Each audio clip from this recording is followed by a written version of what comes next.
Get ready to time travel. We're heading back to the Great Depression to snatch the Waltons up from their mountain, raising the question, why did they get a mountain? Then we're going to the American Midwest in the late 1800s to grab the Ingalls, but not Nellie, from Walnut Grove, Minnesota, so that we can do what we do best, pit them against each other. I'm Retro Ed, and this is Do You Remember? And before we go forward, give us a thumbs up, and be sure to subscribe so you don't miss our next retro video. Back in the 1970s, America sat riveted to their TV sets so that they could watch family drama The Waltons on CBS, which was so successful that NBC wanted one too, hence Little House on the Prairie. For America, it was great, because they've watched both shows for decades thanks to reruns. But which is better? Through the next 8 rounds, you can try to be the judge, but since it's our video, well, you know. Round 1. Who's your daddy?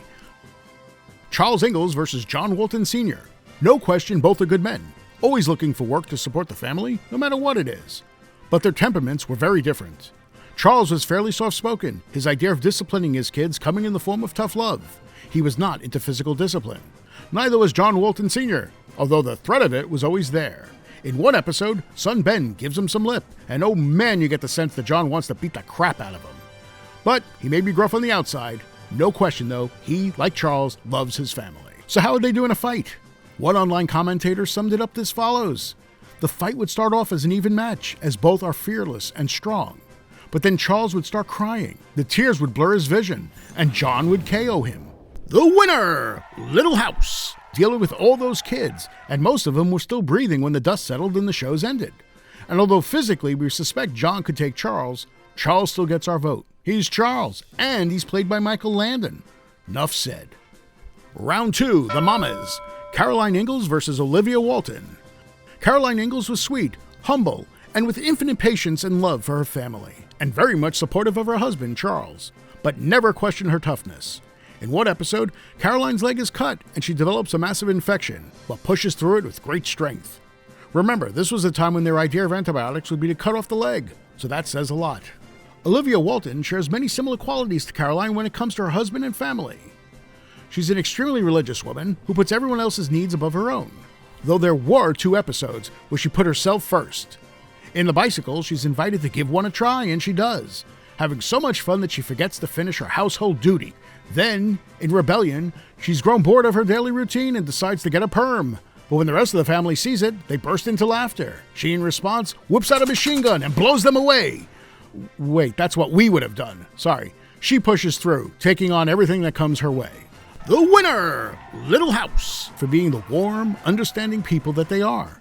But Caroline is a true frontiers woman who had to deal with an awful lot without any of the conveniences that Olivia had access to, even during the Depression. So Little House is on top this time out. Round 3. The best grandparents. You cannot think of the Waltons without thinking of Grandma and Grandpa and the people who brought them to life, Ellen Corby and Will Geer. Sure, Grandma could be grumpy, but the loving relationship between the two of them became a linchpin of the show and a true example that served as an inspiration to others. On Little House, we get Grandpa Lansford Ingalls, played by Arthur Hill.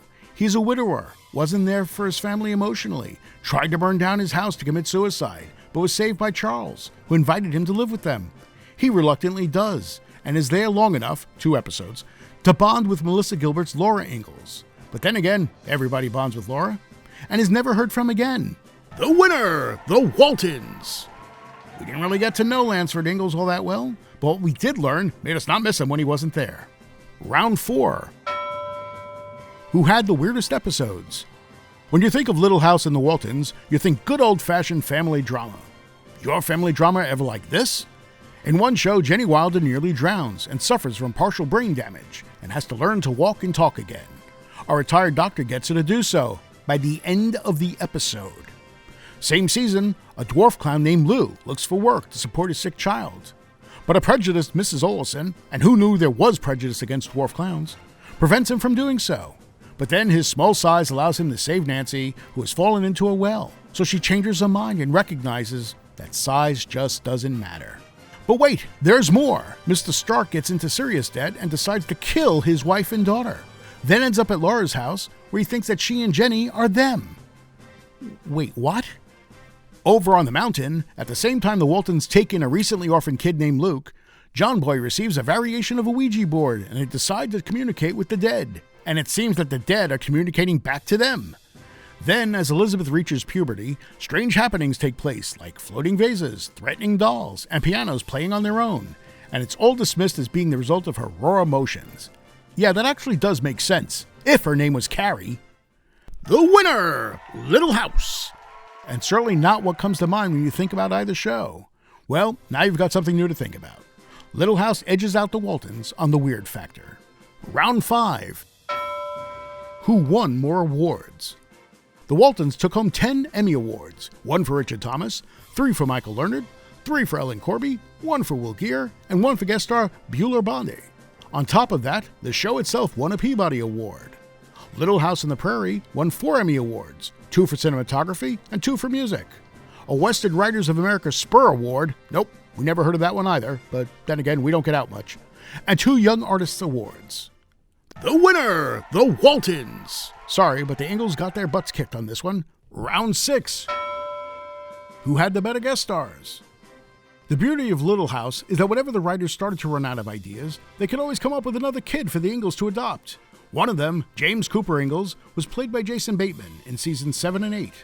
Jason would go on to star in Silver Spoons, The Hogan Family, Arrested Development, had a successful movie career, and then starred in Netflix's Ozark. Remember Jack Tripper from Three's Company? John Ritter played the girl-hungry character, which makes it even funnier that America first got to know him in 17 episodes of The Waltons as the Reverend Matthew Fordwick, fresh out of Bible school and put in position of leading the local church. This guy was so uptight that in one episode when he inadvertently got drunk, it created a scandal, which he was lucky enough to survive. But the fun comes in the fact that Fordwick was about as far removed from Jack Tripper and that place where the kisses were hers and his that you could possibly get. The winner, the Waltons! Both shows need to be applauded for the fact that they were giving us 2 actors who would become huge stars in their own right. And the Couch Potato Academy thanks them muchly. But John Ritter wins. He's Jack Tripper. How's he not winning? Round 7. Which was the better era to live in? Let's see. The Waltons kicks off during the Great Depression, which really wasn't a lot of fun, and carries on through to World War II, which wasn't a picnic either. Over on Little House, it was all about survival in harsh environments, virtually no technology, disease, including plague, running rampant, and every day a struggle to survive. Yeah, it doesn't scream out fun either. The winner, the Waltons! The bottom line is that neither time period had the internet, so that would be a hard pass from us. No internet? That's just crazy talk. But the Waltons did have cars and phones and other stuff, so we'll give them the edge on this one. Round 8. Important life lessons they tried to teach us. On the Waltons, we were told or shown that we should love nature. It was important to spend time together as a family. We should eat food in moderate portions. Right? While it was okay to love your work, you needed to find time for rest and play, and you had to learn how to listen and be thankful for the blessings in your life. From Little House on the Prairie, it was important for the family to gather around the table for family meals, to do things by hand rather than look for easier ways out. Be joyful no matter what crap life throws your way. Reading is fundamental, especially during snowstorms. Play a fiddle like Charles did, and watch the rest of the family dance and sing like trained monkeys. Adopt frequently, and find joy in long handwritten letters. The winner? There ain't no winner. It's a tie. 2 lovely visions of what family life could be, but are they truly reflective of modern society? We cynically turn to President George H.W. Bush, who in January 1992 said, "We are going to keep on trying to strengthen the American family, to make American families a lot more like the Waltons and a lot less like the Simpsons." We'd say he failed. With 1 tie, 3 points for Little House, and 4 points for the Waltons, we're going with the Waltons coming out on top. But the Ingalls have more than earned our respect. And that's that for that. I'm RetroEd. Thanks very much for watching, and we'll see you next time. Don't forget to like this video and subscribe. Oh, and tell us who you want to see face off in the comments below.